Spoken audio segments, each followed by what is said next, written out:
Today on Listen Up, we're happy to be joined by Hope Virgo. Hope, how are you? Yeah, really good, thanks. How are you? Yeah, not too bad. I mean, we're looking forward to actually maybe doing a couple of these in person, aren't we? You know what I mean? Yeah, as we move out of lockdown and things like that. But obviously here today to speak a bit about your story. Could you sort of just explain to those watching who you are and what it is you do? Yes, so I am a mental health campaigner. So I work all over the world doing work with schools, hospitals and corporates, mainly talking about mental health, running workshops on things like eating disorders and body image, and then a little bit more broadly looking at the whole area of diagnosis when it comes to eating disorders. And I do a lot of work, particularly with the government on that. So trying to change guidance, trying to change understanding. And the aim of all my work is to basically try and get everyone to talk about how they're feeling, but also to leave people with the skills to actually manage when they're having those ups and those downs within life. It feels like with mental health, obviously, especially in the last few years, and particularly in young people, it's been a bigger talking point, but there still seems to be wee gaps in the market here and there for sort of education in that field. Yeah, no, I completely agree with that. And I think particularly with eating disorders, there is like a huge gap and lack of understanding, because quite often with eating disorders, we still think of them as a physical illness because we judge someone on their weight. And we think that in order to have an eating disorder, you've got to be really underweight. So a huge piece of the work that I do is around just educating people that actually eating disorders come in all shapes and sizes. They're not just something that affects kind of white teenage girls who are massively underweight, but actually they affect boys as well. And they also affect, interestingly, actually, I've been doing some work with some rugby teams and actually looking at actually how eating disorders affect rugby teams, because the guys in rugby teams get obsessed with maybe being a certain size or a certain shape. And then that kind of eating habit turns into an obsession with exercising and eating certain foods. So I think with that, there is, so much more that needs to be done to raise awareness, but also to raise understanding around it. I think that understanding's obviously key. So I don't know is it hard to define like what an eating disorder is, or is there a nice proper way of putting it? That's a hard question. So actually today, randomly, I was looking at the NHS website to look at how they defined eating disorders. So how they would define an eating disorder is someone who has an unhealthy relationship with food. I think for me, the reason it gets more complicated to define is because in society, we have completely normalized disordered eating habits, disordered exercise habits. And because of that, it means that I think there are a lot of people who are struggling with food who maybe don't really realize they're struggling with it, people on like that borderline. And I think because of that, it makes the definition so much harder. But I guess from the NHS perspective, we've got that general kind of overview of what it might be. And then within that, kind of various categories, so anorexia, bulimia, diabulimia, things like that. I think as well, a lot of people perhaps don't understand that there is more than one. You don't just get the labels like you have an eating disorder. There is lots and lots of different types of it within that field. Yeah, no, definitely. And I think that's what makes it harder, I think, is we don't always know what other types there are. And it's interesting, actually, even over the last couple of years, there's been more different types of eating disorders coming out that no one had ever even heard of, which people obviously have been struggling for a long time. And then they've just introduced like a whole other category of eating disorders that don't really fit into a certain box at diagnosis. And they're just like otherwise specified eating disorders. And so that's for people who maybe don't really have, like maybe don't struggle quite as much with certain elements of a more stereotypical eating disorder. That must just be really difficult, like for people that are struggling with that, because you're obviously going for answers and to basically be told, well, we don't actually really know. I mean, I'm assuming there's work going on to try and find out what these unknown disorders are. Yeah, I think there is. There are little bits of research, but just not a huge amount. And I think like with eating disorders, like they are becoming more talked about, but they're still quite a glamorous illness and everything. Were you guys say something, James? There we go, he's on mute. Anyway, we've gone back. So here to talk a bit about your story, and obviously you've not read your book. It's Stand Tall Little Girl, and it's a very inspiring read for any of those who want to buy it. We'll leave links to that in the description, but can you sort of describe your own story with sort of mental health and eating disorders? Yeah, no, so I developed anorexia when I was about 12, 13 years old. I grew up kind of in quite a dysfunctional family. I was one of those people that tried to fix everything around me but couldn't fix a lot of the stuff. I was also sexually abused for around 8-9 months, and a combination of kind of the abuse and my family upbringing and the way that I struggled with emotions, I had to find my own way to deal with what was going on around me, particularly because I found it really difficult to talk and say what was really going on. So I developed anorexia as a bit of a coping mechanism to that. So kind of controlling the food. A huge part of my illness is wrapped up in over exercise. So controlling exercise, kind of pushing myself a lot, feeling really guilty if I wasn't doing enough. And the thing with anorexia is it kind of infiltrates every aspect of your life without you realizing. And it becomes like having this best friend with you the entire time, kind of giving you this real value and sense of purpose on this day-to-day basis. And although it is technically controlling you all the time, quite often you don't think it is. You think that you're still in control and that it's helping you gain that control back. And so, yeah, I lived with that for about 4 years before anyone kind of intervened, anyone really realised there was anything the matter. Looking back at those 4 years before anyone intervened, do you think that it kind of appeared obvious, or it should have maybe appeared obvious, that you were having struggles with food and other things going on? So I think, yeah, on reflection, it would have. And I think on reflection, like probably my mum was quite shocked she hadn't picked it up. But I became very good at hiding it. And that's the thing with eating disorders, like they're so secretive that people find a way around it. We find a way to hide what we're going through. We find a way to maybe get out and about all the time. And for me, like I certainly rebelled a lot through my teens as a bit of a kind of coping mechanism to just be out of the house all the time. Interestingly, someone that I grew up with randomly contacted me about a week ago and said that they'd been struggling with an eating disorder as well. And they'd noticed kind of habits in me, and they were like, they kind of thought they should have said something to my mum. But I think at that point, actually, for a lot of people, like you won't accept there's a problem anyway. So as soon as someone tries to reach out to you, if you're not ready to accept it yet, then you're just going to shut it down and kind of push them away, and then become even more secretive in what you're doing. In that way, it sort of sounds a bit manipulative, because the way you're describing that almost sounds like at that time you had almost like a good relationship with it, like it was sort of empowering you a bit. Yeah, and I think it definitely did. Like at least for the first 4 years, it kind of kept me. It kept me alive actually. And I like I've talked about this in my therapy quite a bit recently as well. Actually, the eating disorder at that point in my life served such an amazing purpose for me.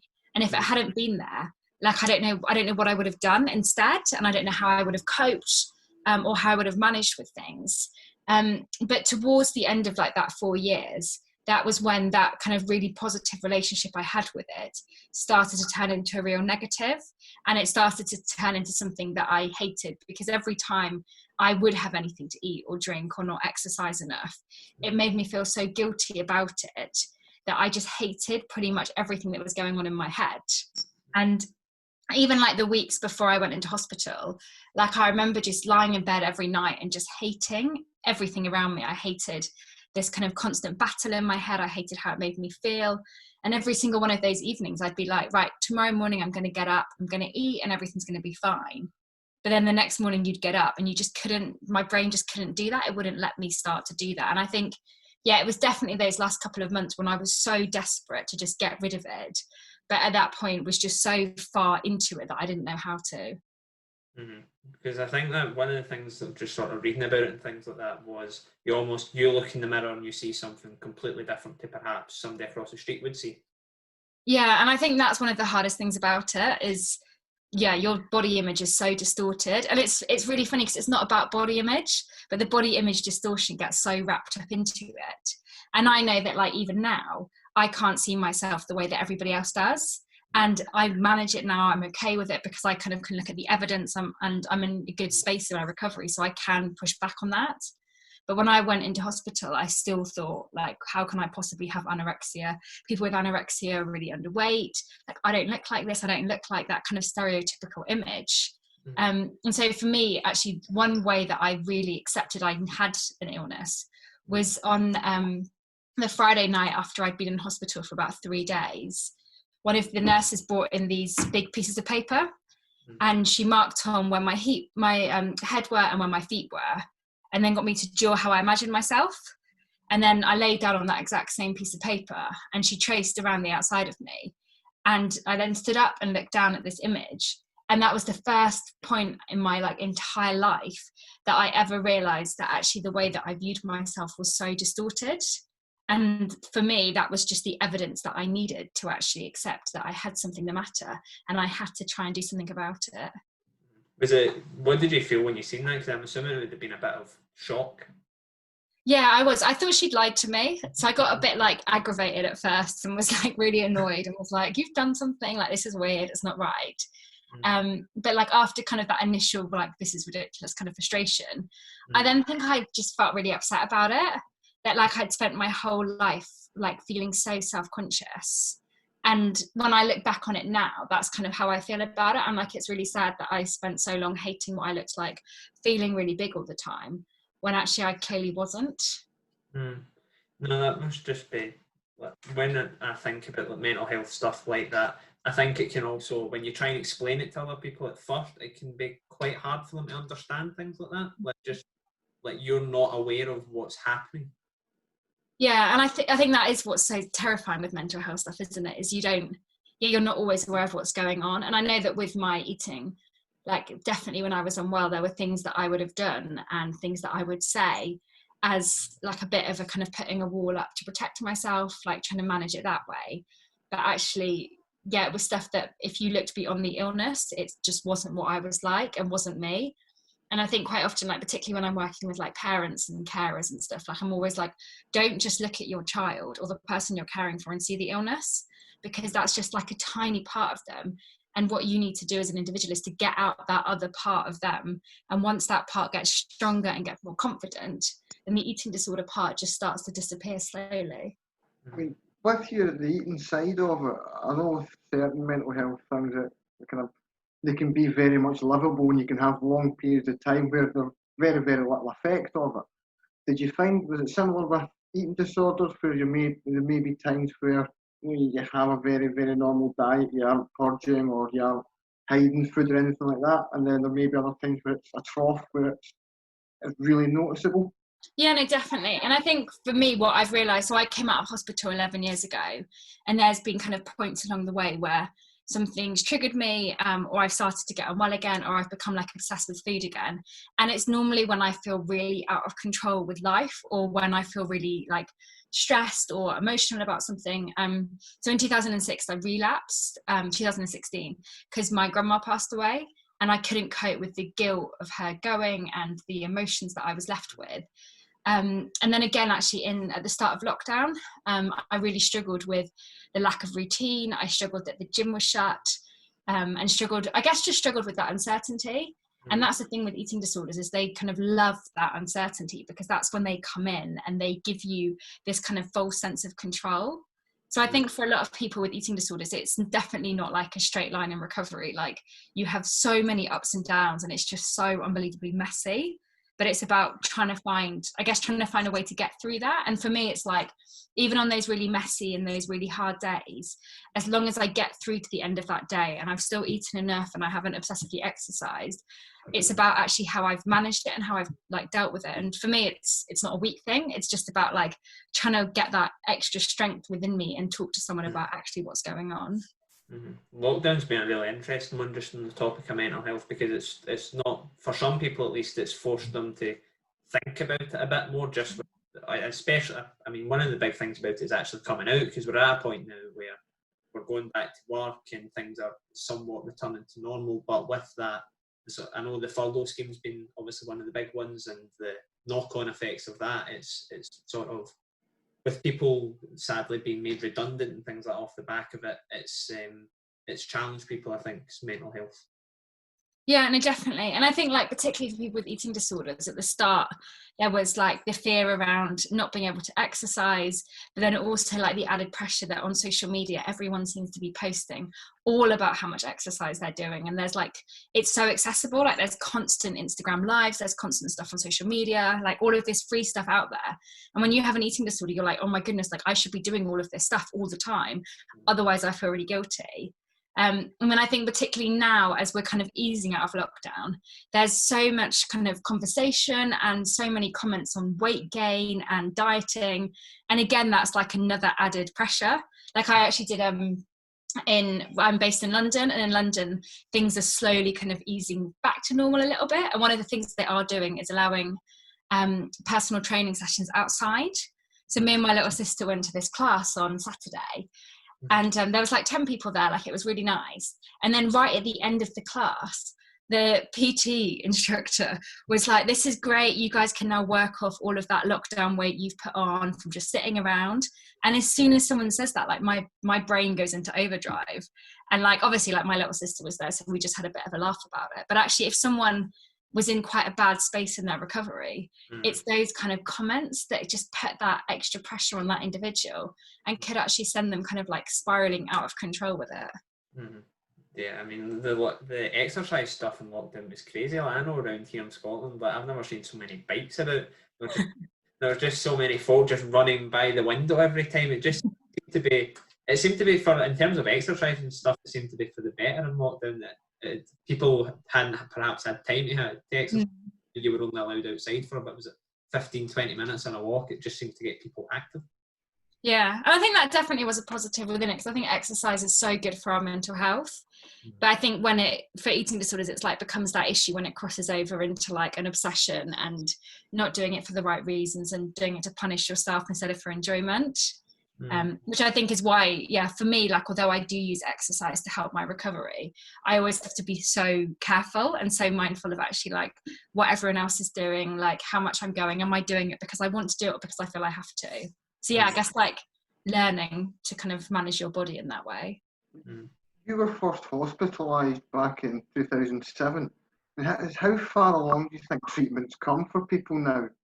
To where we were then to kind of where we are now, and the support networks that can be available for people? So I think it's got better in some ways and probably worse in other ways, if I'm honest. So back in 2007, when I went to hospital, I ended up spending a year in hospital, and was very lucky in the sense that I didn't get rushed through my recovery. So I think whereas nowadays quite often with eating disorders, you have quite an intense kind of program where you have like 3 months to come into the hospital, kind of get yourself refed and up to a healthy weight. And then you get discharged back into the community. So they haven't always dealt with like the root issues and the root causes of things. And I think one of the reasons for that is just purely because of the waiting lists and the number of people who need that support. So I think, it probably has got better. I think the research around eating disorder treatment's got better. So they know now a little bit more about what does work, what doesn't work. And they do know that it isn't just about food, even though sometimes some hospitals, they feel like that's all they're trying to do. But I think there is still quite a long way to go. And I think for me, what I would like to see is actually more community support. I think when you go into hospital, like some people need hospital treatment, but in hospital you become so institutionalized that when you leave hospital, it's really hard to break out of that institution. And actually for me, like when I left hospital, for the next couple of years, I stuck rigidly to kind of having a certain amount of calories at certain times in the day, because that's what I'd done in hospital and that's what I knew how to do. So I think what they should be actually looking at is doing more community support, but also when you get to that point of discharge, actually making sure that people can go out to eat in restaurants, that people can eat food at random times in the day, and that people can, maybe just kind of more intuitively eat and things like that. But there are some places that are doing that. And I know there are some, mainly private hospitals, which is what's frustrating, who do try to kind of do a little bit different and to make that change. But waiting list was one thing that I picked up on there. Like even in Scotland, I don't know what it's like in England, but for one example I have is like CAMS, which is like a mental health support network, particularly for like young people, and sort of where we live. And like the waiting list for like young people going, that can be as long as 6 months sometimes. And by that 6 months is like the difference between things getting better and things getting a whole lot worse. And I'm assuming, especially with eating disorders, with how secretive they can be, that can perhaps be even more of a challenge. Yeah, no, definitely. And I think, yeah, the waiting lists all over the country are massive. And I know in Scotland, particularly with eating disorders, like there are very few beds available on the NHS. They're quite often, I think in Glasgow, there's like one bed, which, Yeah, for it's eating not disorders, many. which is just like ridiculous. So then a lot of people then need to go into the Priory. But then the issue with the Priory in Scotland is that a lot of people from England go there. I don't really know how that works, or they probably just have some kind of arrangement. But I did some work up in the Priory in Scotland. It must have been in Glasgow, and a lot of the patients there were from England, and it was just interesting, kind of, I guess, like understanding why they'd gone there, like what the deal was with that. But the thing with eating disorders, like you said, like if you are on that waiting list, the illness is going to get worse and worse and worse. And then by the time you do get access to that treatment, all of those behaviors are so kind of fixed in your head and so much harder to break. And I know, like for me, like in that 4-year period before anyone intervened, I'd spent that 4-year period like perfecting kind of, I don't know, not getting hungry. I'd perfected exercising when I wanted to, like calorie counting, everything like that. And it's all of that information that you learn and you teach yourself. But if you've had kind of 4 or 5 years of living with it, it's that information that you just can never shake. And that's what I think makes it so frustrating with eating disorders, is if we had that support at that early point, then actually people would be so much more likely to recover. Yeah, okay, I know, like, obviously if there's like 1 or 2 beds in Scotland, that by no means does that mean it's a small problem in Scotland.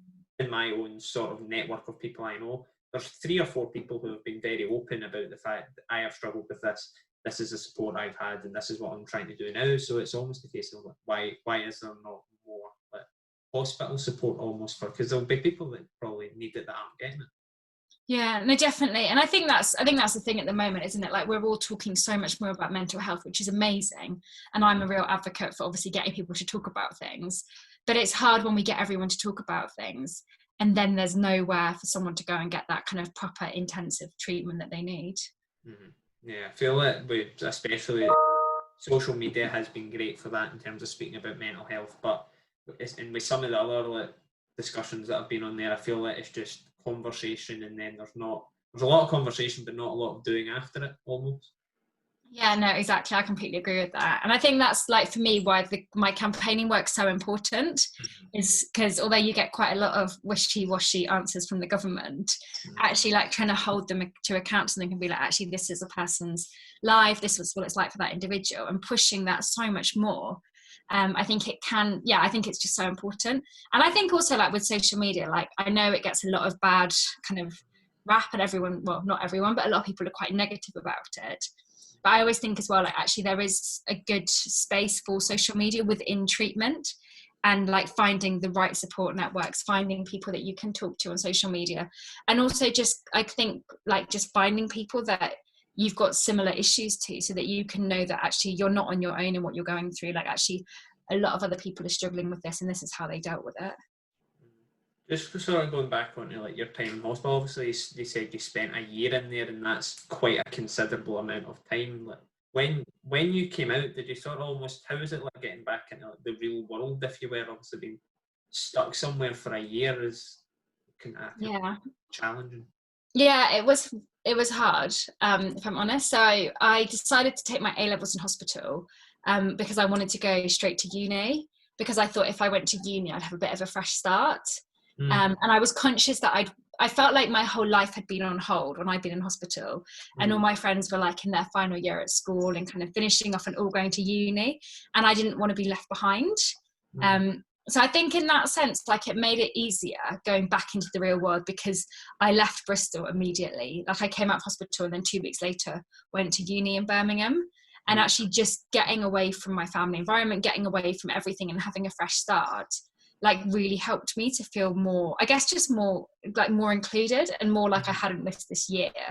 But it was definitely hard getting back into kind of the normal day-to-day life, and kind of I still regret it, if I'm honest. Like I still regret the fact that I missed that last year at school, and in the summer holidays my friends all went away on like this kind of girls' holiday, and I obviously couldn't go, so I missed out on a lot of that sort of stuff. But they were definitely good at trying to kind of get me involved afterwards.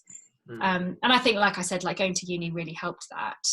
And although it probably wasn't the best 3 years of my life, like university's supposed to be, I think actually just going and having a space to just be on my own with new friends, like really helped to kind of push me to another stage in my recovery. So you would have been in your late teens then when you get put into hospital for a year? Yeah, I went in when I was 17 and got discharged 4 months after my 18th birthday. Wow, I never realised that. That must have, especially at that age when so many things are happening socially in your own body and things like that. I mean, that must, even for somebody that was already suffering with a mental health problem, I can imagine that probably accelerated things a wee bit more, at least initially. Yeah, I think so. And I think it was just so, it was really frustrating. Like all my friends had kind of started going out and I was just stuck in this hospital. And I was the oldest person in the hospital. So most of the people were kind of 13, 14. And I was just so fed up the whole time because I was like, I'm stuck in this hospital room with these girls who were so much younger than me. And I have nothing in common with them. But I think for me, that did help as a bit of a motivator to kind of get to that better space. Because I was like, I cannot stay in here more than a year. Like, I need to get out. I need to get my life back on track. And I think as well, like, particularly being that age, you are conscious that at some point you have to move into adult services. And you always hear kind of the stories of people who are kind of in revolving doors with adult services. And I was like, I don't want to be someone who spends the rest of my life in hospital. And I don't want to go into adult services. So I was like, this is my final chance to really crack this and actually get to that space. So yeah, despite it being a frustrating age, I think it was, it gave me the drive to get better. No, that's interesting because I spent, I mean, it's not nowhere near the amount of time you spent. I had sort of operation on my femur bone and stuff like that when I was 13, 14. And I was obviously on my ward. I was one of the oldest there, despite only being 13, 14.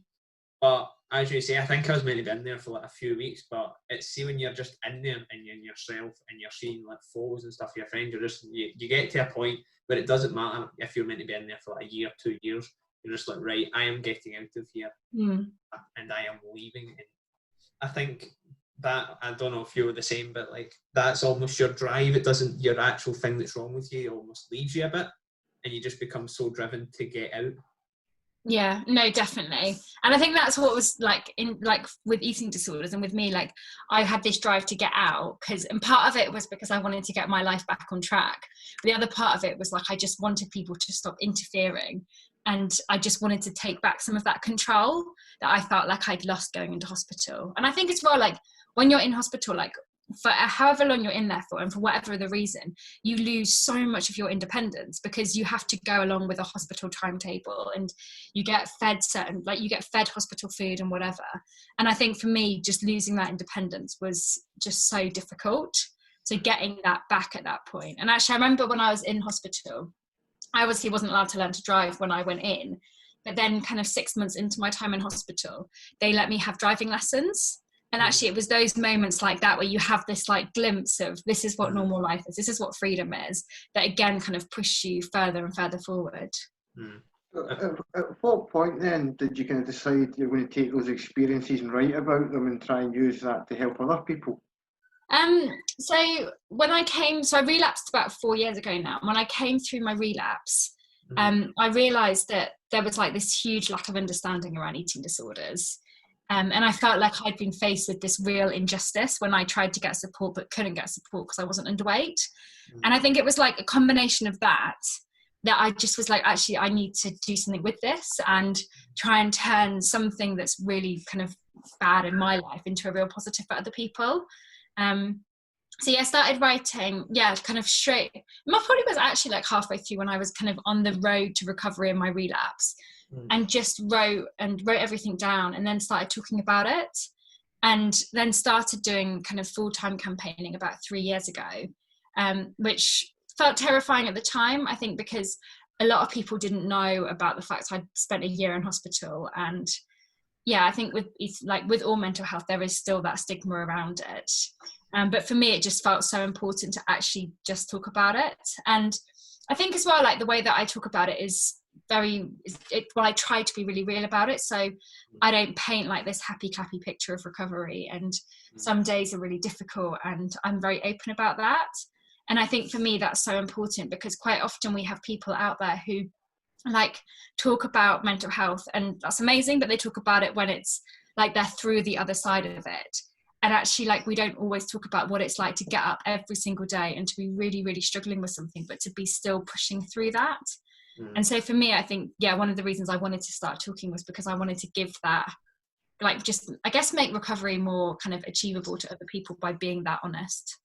I think as well, just that it's very hard for some people to understand. It's not like a leg break that eventually your bone will heal and you'll be able to walk normally again. It's like with mental health, whilst the impact of it might reduce over time, it's never fully away, and it only takes like a wee flicker of a moment for it to fully kick off again and then be back to where you were at the worst of it.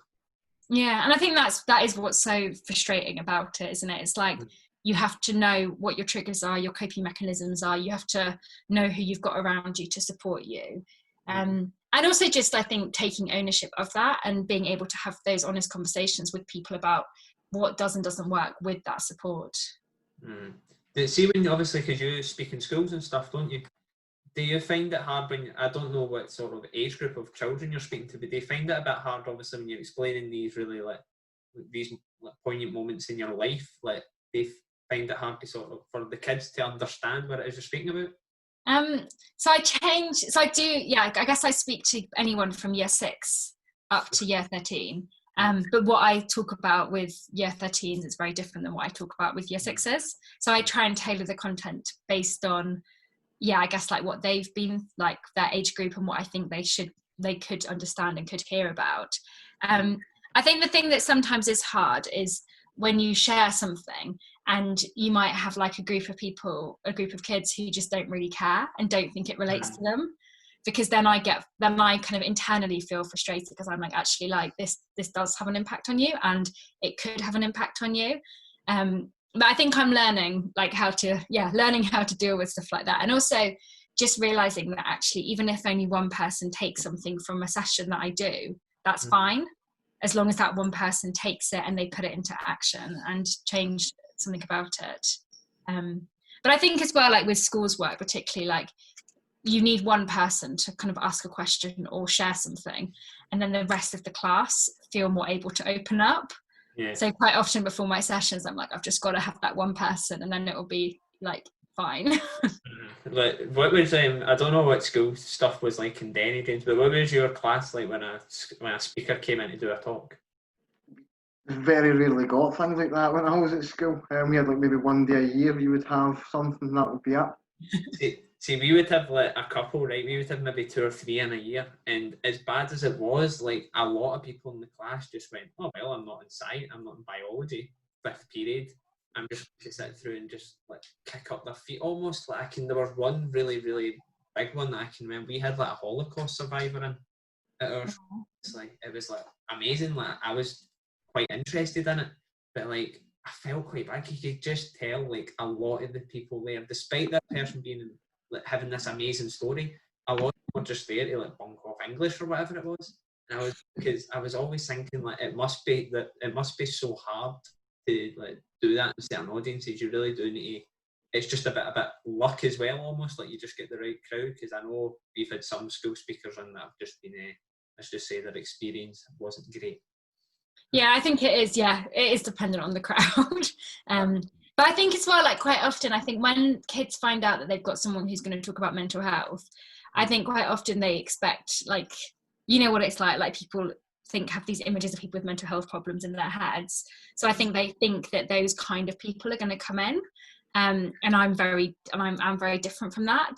I'm probably not that. I've got like little quirks, and I'm probably a little bit odd at times, but like I think they're normally so shocked by the kind of person that's coming in to talk to them that it kind of maybe helps them to just kind of stop talking as much and to kind of try and be a little bit engaged as well. And I do think it's getting easier for kids to feel more engaged or be able to be engaged at the moment, just because it's something that is kind of talked about so much more. I think it's more difficult for like kids, especially sort of early teens age, to like speak about their mental health. Like I can imagine like sort of my pal, if we were 13, 14, I don't know if you're the same, James, it's like you went up to him and went, "Oh, you feeling all right today?" You get totally laughed at almost. But it's about moving forward with those conversations being a bit more grown up. 20 years ago for me, it was a whole different world. What would it have been like then? Those things weren't spoken about. That's weird. Because like even now, it's like I feel like they need to be spoken about as well. Like there's a lot more understanding of it. Like if a school or workplace, for example, doesn't have proper or hasn't had like mental health training, things like that. It's I don't know. Is it government requirement now? I don't think. Is it government requirement? I don't think it is. But there's definitely an urgency for like schools and stuff to have it in place. Yeah, I think so. And I think it does. I think, like you said, like it does depend on the age. Like it's, when I do schools work, it's like year 6 to year 8, just ask anything and don't really filter. And then you have like this middle ground, kind of year 9 to year 11s, who probably struggle a little bit more. And then when you get to year 12, year 13, they start asking questions again. And I think actually it's been really interesting because in lockdown, I've been doing a lot of remote workshops for schools. And you do get a lot more kind of personal questions asked in front of everyone else because they're obviously submitting the questions privately, so no one can see them.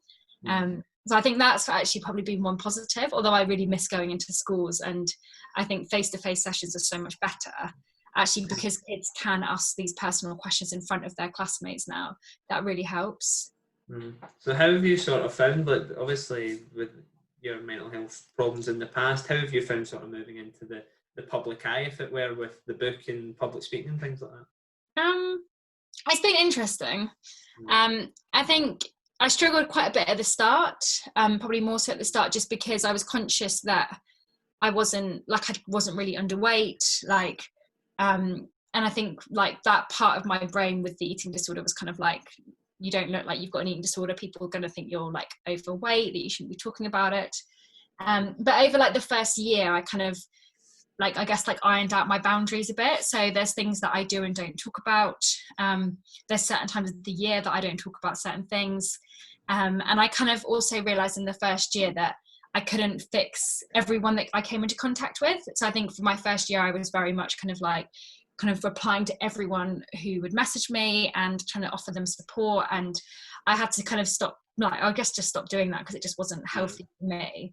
And I think like one of the things that does help, I guess, is that I do still try and be really honest. So I do have therapy, and I have therapy every week, and I've been very honest about, like I went back to therapy this time last year, and I was very honest about why I was going back to therapy and why I needed it. And like even in lockdown, I've tried to be very honest with people about, actually, this is what I feel like, this is how I'm finding it. But I think it's hard because I do put a lot of pressure on myself, and I'm also one of those people that likes who does still find it hard to talk about things, probably, ironically, because of what I do. But I sometimes do kind of find it easier to just be like, yeah, everything's fine. But I'm definitely getting better at talking. And I think I think for me, there's also just a fine balance of realizing actually what I do and don't want to share with people, and realizing that that's actually okay. Like, just because I've kind of put my whole story out there, I don't have to share every single thing that I do. Is there anybody that, so obviously from your days being admitted into hospital and stuff, is there anybody that you still obviously are close with now that have seen you come on this journey, come out of hospital, move into the public eye, put out your book, and sort of seen your progression that way? I think I'm pleased with where I'm at. That's what you mean. Yeah, like. Yeah, is there anybody that perhaps, like, I know your sister, for example, you'd mentioned that you still speak with today. Was she like with you and like seeing you when you were in hospital and stuff, and obviously she'll been perhaps with you through this? Yeah. Yeah. So I think Molly. So Molly's 9 years younger than me. So we don't actually really talk about any of this sort of stuff anymore. So we've had like conversations about it, obviously, but she chooses not to engage with it, not because she's not interested or because she's not kind of proud of where I've got to with it, but I think for her it's just quite raw still. But I guess for my older brother and older sister and younger brother, because we're like a year apart in age, us four, for them I think it's been really nice to kind of see that progression and see where things are, and and for them, like, it's easier to be honest with people like that who've been there with you throughout the whole journey as well, because they've seen you at your absolute rock bottom, and they're still there, and they're still kind of willing to talk to you, and they still get that it's an issue at times. Mm-hmm. Brilliant. Well, James, you get anything to add? Brilliant. Well, what's sort of the future for you then? What are your sort of plans in place for going forward, public speaking, and any author stuff you've got going on? So I'm working on another book at the moment, and I guess my main focus though is just the campaigning stuff. So I think throughout lockdown, obviously we've seen like a massive increase in people struggling with food, and an increase in mental health issues, and I guess we've opened up this whole can of worms around that. And so the next couple of months, I'm going to be working mainly to try and make sure people are getting that support, but also doing more work around diagnosis and education, and putting a real focus on kind of getting people that support at that early point and not waiting until people hit that crisis point. Great stuff. Right, well, we've really enjoyed having you on, and thanks very much for sharing a bit about your story. Leave all the links to your website and your book in the description. Subscribe to us on YouTube, Podbean and iTunes, and until next time, take it easy.